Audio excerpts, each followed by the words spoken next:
Hello, on se retrouve pour le débrief de l'Ironman de Tours 2026. Je vais vous expliquer un peu déjà comment ça s'est passé.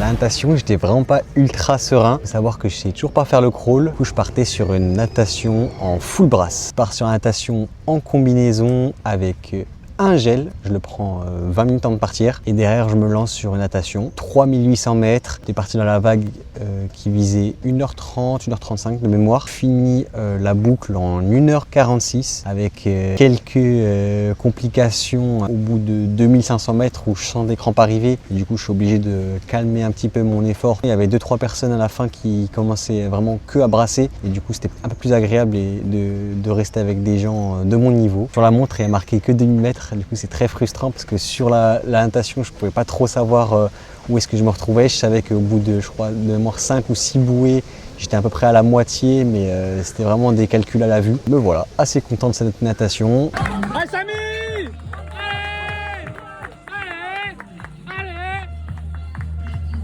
Allez, let's go, on donne tout, allez! C'était assez difficile de se repérer parce que chaque fois je savais pas trop s'il fallait que je passe sur la partie gauche ou la partie droite de la bouée. Okay. Mais sinon, en vrai je savais très bien. Nickel. Je finis ma natation, je sors en courant à fond. Et juste avant de rejoindre la zone de transition, je trouve des toilettes. Je me dépêche. J'arrive sur la zone de transition. Je prends tout mon équipement qui était prévu. Juste avant de partir, j'avais oublié mes lunettes de vue. Un bénévole a gentiment accepté de remettre mes lunettes dans mon premier salle de transition. Ça m'a permis d'être un petit peu plus serein sur le vélo et je pars sur le vélo pour 180 km de vélo, une distance que j'avais jamais fait à l'entraînement. Je suis un peu arrivé sur cette course un peu défaitiste. J'ai eu un petit peu un syndrome de j'ai pas envie de m'entraîner parce que j'ai peur que je suis complètement sous-entraîné pour la course et si je commence à m'entraîner les 2 dernières semaines avant la course, ça allait pas avoir forcément un impact et limite me faire peur. Du coup, j'étais pas trop serein sur la partie vélo. J'avais 2 bidons de 90 grammes de glucides et je savais qu'après il y avait pas mal de zones de ravito pour reprendre des bidons et des gels. Du coup la première partie se passe plutôt bien, c'est vraiment ultra roulant, c'est ultra agréable, je dépasse quand même un petit peu de monde, du coup je suis vraiment content. J'ai une belle frayeur au 40e kilomètre où il y a une petite descente où c'est quand même vachement galère à bien prendre les virages à haute vitesse. Et sachant qu'il n'y avait pas trop de monde devant moi, je ne savais pas trop à quelle vitesse me calibrer. Et je suis vraiment allé peut-être un petit peu trop vite. Sur un des derniers virages de la descente, je suis vraiment à 10 cm de sortir dans le décor. Du coup, belle petite frayeur qui me rappelle qu'il faut faire gaffe quand même sur le vélo. Mais heureusement, c'était vraiment une seule difficulté, je trouve, dans toute la distance.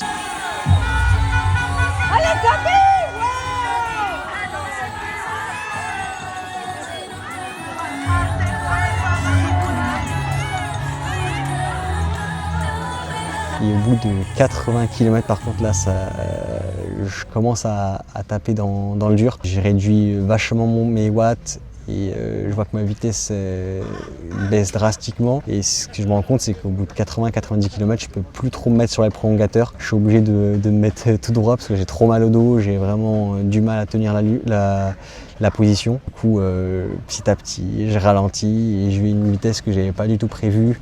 Sur ma course entière, je prévoyais faire plutôt 30 km/h de moyenne. J'étais parti plutôt à 32-33.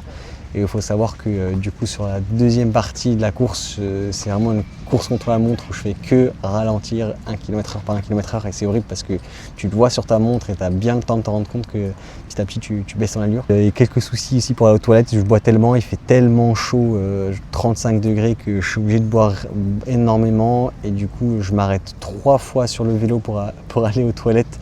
Et chaque fois, c'est vraiment des périodes un peu compliquées où tu as peur de t'arrêter, de ne pas pouvoir relancer le vélo, au risque de cramper au niveau des mollets ou de ne pas réussir à lever la jambe suffisamment haute pour remonter sur le vélo. Mais ça se passe bien sur ce côté-là, mais juste j'y vais à mon rythme et je me fais de plus en plus dépasser par le monde. Bon, il fallait s'y attendre avec pas trop d'entraînement pour la course. Sur une si grande distance, il n'y a pas de secret, il faut s'entraîner. Et je l'étais pas assez. Je suis venu à la partie vélo où sur les 20 derniers kilomètres où je compte vraiment littéralement chaque 100 mètres, j'en peux plus. Je commence vraiment à tétaniser au niveau des pieds. Faut savoir, je pense, j'ai peut-être un petit peu trop serré mes chaussures et du coup j'avais vraiment ultra mal aux pieds et chaque 1 minute je suis en train de me détendre le dos tellement que j'ai mal. Je finis la partie vélo du coup environ à 5h40. En fait j'ai pas fait 5h40, j'ai fait 6h40, 7h40. Non. 6h40. J'ai fait 6h40, qui fait vraiment du 26 km de moyenne. Je pense que sur les derniers kilomètres, j'étais vraiment à 22, 23 sur du plat. J'en voyais pas énormément de watts. Ouais, Samy! Allez, Samy! Samy, Samy, Samy, Samy, Samy, Samy! Je suis vraiment pas serein pour la suite parce que là vraiment j'ai vraiment de grosses douleurs aux pieds. J'essaie de les plier un petit peu dans mes chaussures et je sens que ça fait vraiment très mal. Je vais pour déposer mon vélo et je dis à ma famille là que ça va être vraiment compliqué pour la course. Je ne me vois pas courir un marathon, surtout sous cette chaleur. Je pose mon vélo, je prends vraiment mon temps de faire une belle transition d'une petite dizaine de minutes en allant encore aux toilettes et en buvant pas mal de Powerade. Tu fais le marathon à 4h30. Allez. 4h30. 4h30, Samy. Je pars sur cette course à pied vraiment pas très serein. J'entends de très loin des gens qui sont déjà arrivés et qui pourtant ne sont même pas les premiers. Je crois que de mémoire, il faisait autour de 9h. Très frustrant parce que je commence ma première boucle et j'arrive dans la zone où il y a ce petit côté où tu peux soit continuer tout droit pour arriver sur la ligne d'arrivée ou soit tourner à droite pour faire tes boucles de course à pied. Il y avait 3 boucles de 14 km. Du coup, je vois des gens qui continuent tout droit et finissent leur course juste devant moi, alors que moi, j'ai fait à peine 500 mètres de mon marathon. Du coup, je me rends compte que la course va être vraiment très longue. J'essaie de tenir un rythme vraiment pas très soutenu, autour de 6h30, 6h40 sur le début, en me disant que je cours à 6h20 et derrière, je prends mon temps sur les zones de ravitaillement et c'est ce qui se passe pour presque l'entièreté de la première boucle et après c'est le début de l'enfer, j'entame ma deuxième boucle où là chaque ravito, bien sûr je marche, je prends beaucoup mon temps, je bois à chaque fois au moins 2 verres, un verre d'ISO et un verre de coca pour être sûr d'avoir suffisamment de glucides et ne pas cramper. Les gens à côté de moi ils font de plus en plus que marcher, je les vois en plus ils ont une belle technique de marche. Ils font très vite. Ce qui me rend fou, c'est qu'en fait, je cours quand même pas mal encore sur toutes les zones de ravito où je marche et je prends mon temps. Et limite, ces personnes-là marchent tellement vite qu'elles me rattrapent quand je suis dans ma zone de ravito. Et ça me frustre tellement parce que j'ai l'impression de courir pour rien. Quand je cours, je traîne vraiment des pieds, j'ai vraiment de difficultés et ça me fait super mal. Mais j'essaie de me forcer. Et je finis ma deuxième boucle comme je peux. Il y a de moins en moins de monde.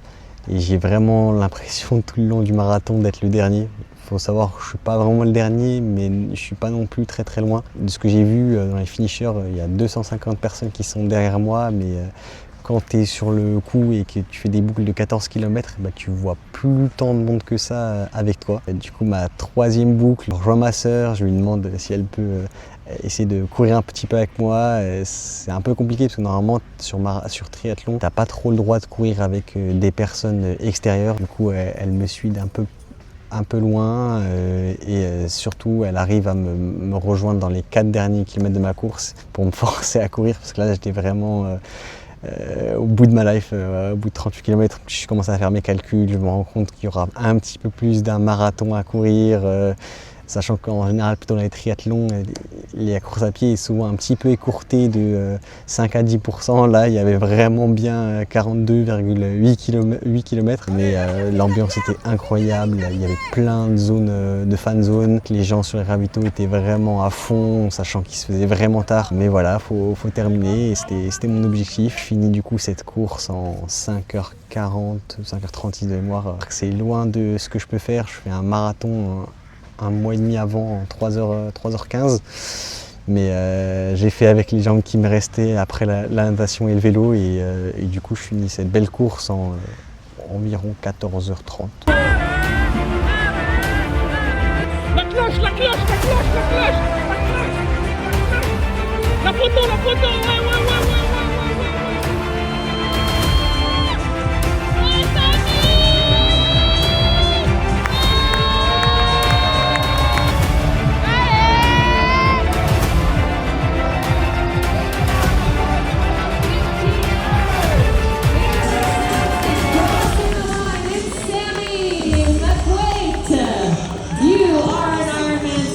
belle longue course qui m'a bien exténué, mais qui m'a tellement remotivé à refaire du triathlon. J'ai trop kiffé cette expérience de se repousser, de donner le meilleur de soi-même, de pas forcément se comparer aux autres, mais d'essayer chaque jour de progresser vers la personne qu'on était hier. Et ça, je trouve, pour ça, c'est vraiment un super sport. Il y a vraiment aussi une belle ambiance, une belle entraide sur les courses. Ce qui fait que 2 jours après la course, je me réinscris pour une distance encore d'Ironman. Cette fois, j'espère un petit peu mieux entraîné pour pouvoir viser des temps de course un petit peu plus raisonnables et des allures un petit peu plus intéressantes. C'est le début d'une belle aventure, je pense, sur distance Ironman et j'en tire que du positif. Il faut savoir qu'à la fin, on a une super belle médaille, elle est énorme. Je suis choqué. Et le beau t-shirt finisher qui fait vraiment aussi ultra plaisir. L'orga était incroyable. Ils ont bouclé toute la zone vélo sur 180 km. J'ai presque pas vu une voiture. Du coup, on se sent vraiment en sécurité, c'est incroyable. Et du coup, pour ça, merci à Ironman.